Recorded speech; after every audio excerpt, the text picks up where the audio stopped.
आपने मुझसे अभी तक ये सीखा कि ना कैपिटल एसेट क्या होता है, कैपिटल एसेट की पॉजिटिव लिस्ट क्या होती है, कैपिटल एसेट की नेगेटिव लिस्ट क्या होती है। अब ना समय आ गया है कि आप मेरे से सीखिए कैपिटल एसेट को कितनी कैटेगरीज में आप डिवाइड कर सकते हैं। कैपिटल एसेट को दो कैटेगरीज में डिवाइड कर सकते हैं। सबसे पहली category short term capital asset. अब मेरी बात को ना ध्यान से सुनो। अगर एक कैपिटल एसेट, एक असेसी ट्रांसफर करने से पहले 36 महीने या उससे कम रखे अपने पास, इसका मतलब ये हुआ भाई या तो 36 महीने में आपने डॉट ट्रांसफर कर दिया या 36 महीने भी नहीं रखा ट्रांसफर करने से पहले, ऐसे कैपिटल एसेट को आप क्या कहेंगे? Short term capital asset. तो capital asset held by an assessee for less than equal to 36 months। कब? इमीडिएटली।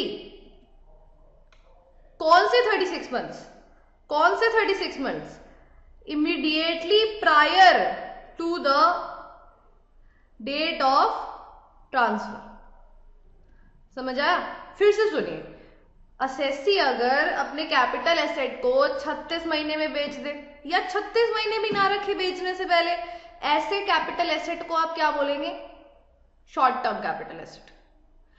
अब इस चीज में ना दो चीजें आती हैं। सबसे पहला तो वर्ड आया हेल्ड। जो होल्डिंग पीरियड है ना, ये आप पढ़ोगे, अभी नहीं पढ़ोगे, पढ़ोगे। मैं आपको अलग से बताऊंगी होल्डिंग पीरियड क्या होता है। कुछ केसेस होते हैं जिसमें होल्डिंग पीरियड थोड़ा डिफरेंट होता है, वैसे तो जब आपने लिया और जब आपने बेचा, मगर कुछ केसेस होते हैं जो एक्सेप्शनल होते हैं, उसमें आपको बताऊंगी मैं होल्डिंग पीरियड कैसे कैलकुलेट करते हैं, अलग से आपको वीडियो मिल जाएगी। अच्छा, दूसरा वर्ड आया ट्रांसफर। इसकी भी डेफिनेशन आपको अभी मैं बताऊंगी, ठीक है? तो अब देखो, एज सच तो कैपिटल एसेट को अगर आप 36 महीने या उससे कम में बेच दो तो वो क्या कहलाएगा? Short term capital asset. कुछ ना केसेस होते हैं जिसमें ये ना जो टाइम पीरियड होता है ना, वो 36 महीने नहीं होता, 12 महीने होता है। क्या होता है? 12 महीने। ये कौन से केसेस हैं? ये कौन से केसेस हैं? तो when is such period taken as 12 months. ऐसे कौन से केसेस हैं जब इस पीरियड को आप 12 महीने लेते हैं? देखो, अब ये जो मैं आपको बताने जा रही हूँ ना, ये आपकी ना प्रैक्टिकल लाइफ के लिए भी, आपके जो आप लाइफ लिव कर रहे हैं उसके लिए भी बड़ा इंपॉर्टेंट है। आपके आसपास बहुत लोग इन्वेस्ट करते होंगे शेयर्स में, है ना, डिबेंचर्स में, बॉन्ड्स में, तो उस पॉइंट ऑफ व्यू से भी बड़ा इंपॉर्टेंट है, आपको पता होना चाहिए, ठीक है? अब देखो, पहला पॉइंट जो है ना वो हम लास्ट में करेंगे। इसमें ना चेंज आया था तो ये इंपॉर्टेंट है। 2 पॉइंट्स में चेंज आया था, ठीक है, वो लास्ट में करेंगे।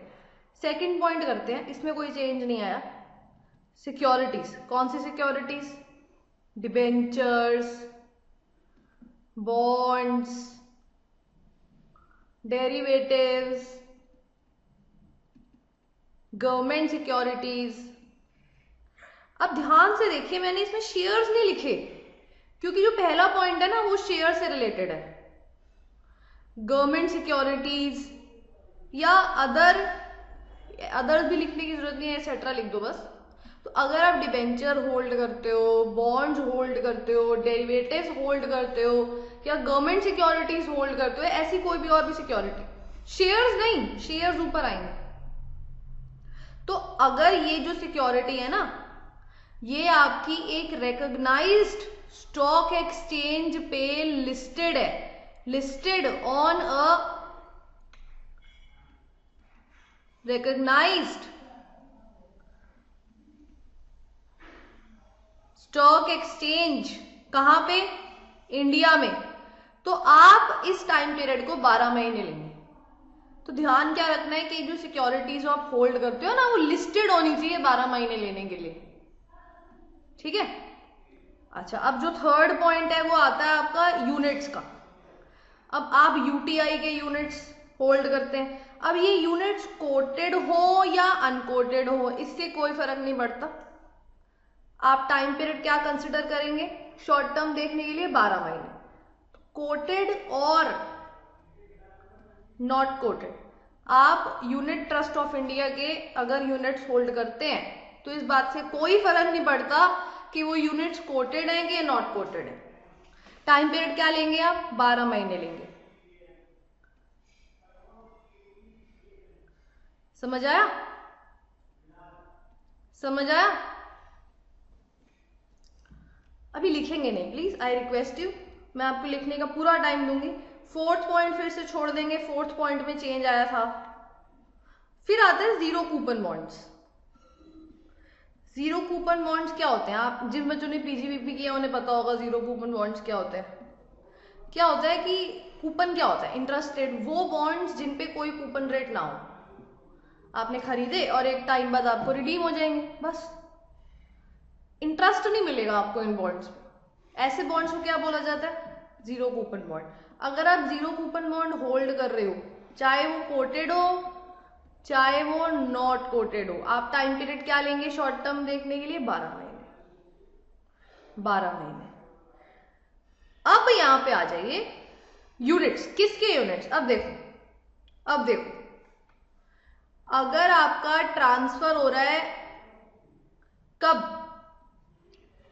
ऑन और बिफोर 10 जुलाई 2014, तो यहां पे कौन से यूनिट्स आएंगे? Units of mutual fund under section 1023D। अब मेरी बात को ध्यान से सुनो। अगर आपने 10 जुलाई 2014 या उसके पहले ट्रांसफर किया है ना, तो आप खाली 1023D सेक्शन में जो म्यूचुअल फंड मेंशन्ड है उसके यूनिट्स के ट्रांसफर पे ही टाइम पीरियड क्या लेंगे? 12 महीने। जी नहीं, मेरा तो ट्रांसफर हुआ कब? 10 जुलाई 2014 के बाद। मेरा तो कब हुआ? 10 जुलाई 2014 के बाद। तो अगर आप इक्विटी ओरिएंटेड म्यूचुअल फंड के यूनिट्स होल्ड करते हो ना, किसके units? Units of an equity oriented mutual fund, तो आप टाइम पीरियड क्या लोगे? 12 महीने। बच्चे ने पूछा मैम अगर ये नॉट कोटेड हुए तब भी? हाँ, चाहे ये कोटेड हो चाहे ये नॉट कोटेड हो, इससे कोई फर्क नहीं पड़ता। तो चेंज कब से आया? 10 जुलाई 2014, इसलिए यहां पे स्टार बना लो, ठीक है। अच्छा, ऐसे ही फर्स्ट पॉइंट में भी चेंज आया था, ऐसे ही फर्स्ट पॉइंट में ही चेंज आया था। तो अगर आप ट्रांसफर कर रहे हो ऑन और बिफोर 10 जुलाई 2014, अब आपने कब ट्रांसफर किया? 10 जुलाई 2014 या उसके पहले ट्रांसफर किया था, तो कौन से शेयर्स के लिए आप 12 महीने लोगे? चाहे आप इक्विटी शेयर्स होल्ड करते हो चाहे आप प्रेफरेंस शेयर्स होल्ड करते हो, कहां पे? कंपनी में।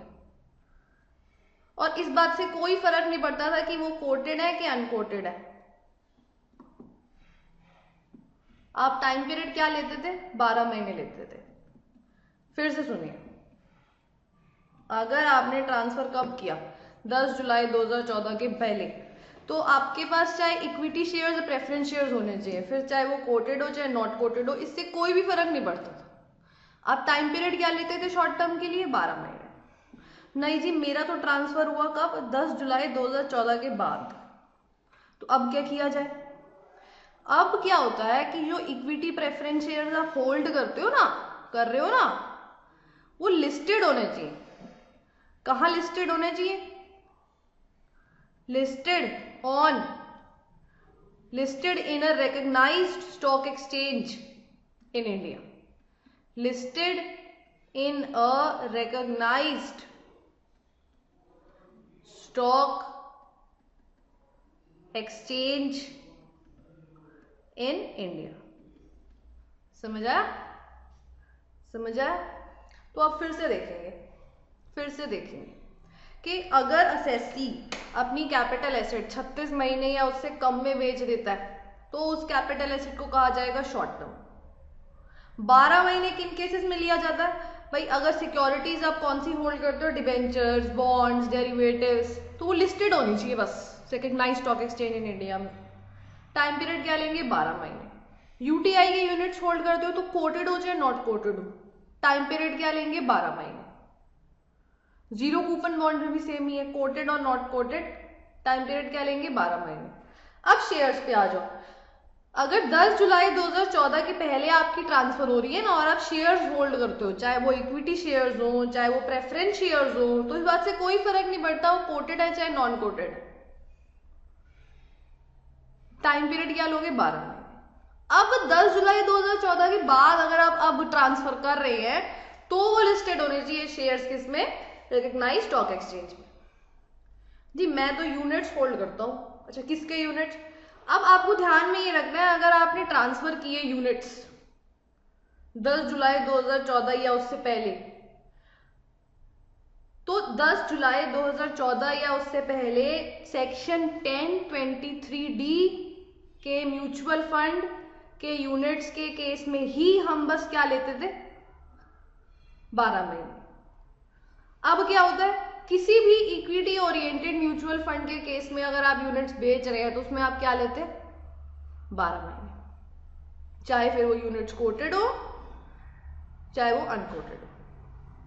ठीक है, अब ये लिख लीजिए, यहां से लिखेंगे तो यहां में ना 1 ना रोमन नंबर में लिख लो, नहीं तो 1 भी ना कंफ्यूज हो जाएगा, ऐसे लिख लो।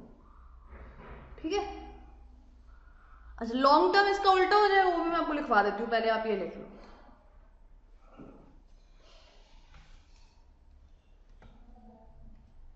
ठीक है, अब देखो, अब लॉन्ग टर्म कैपिटल एसेट लिखते हैं। लॉन्ग टर्म कैपिटल एसेट, तो अगर एक असेसी ने कैपिटल एसेट को होल्ड किया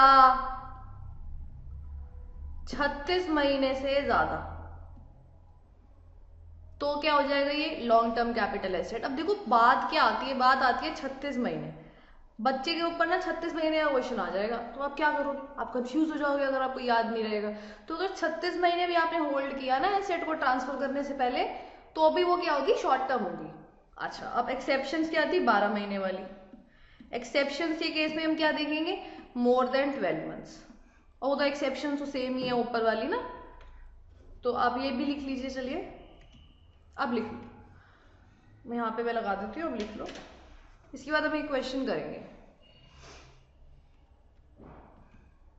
हम क्यों क्लासिफाई करते हैं शॉर्ट टर्म और लॉन्ग टर्म में?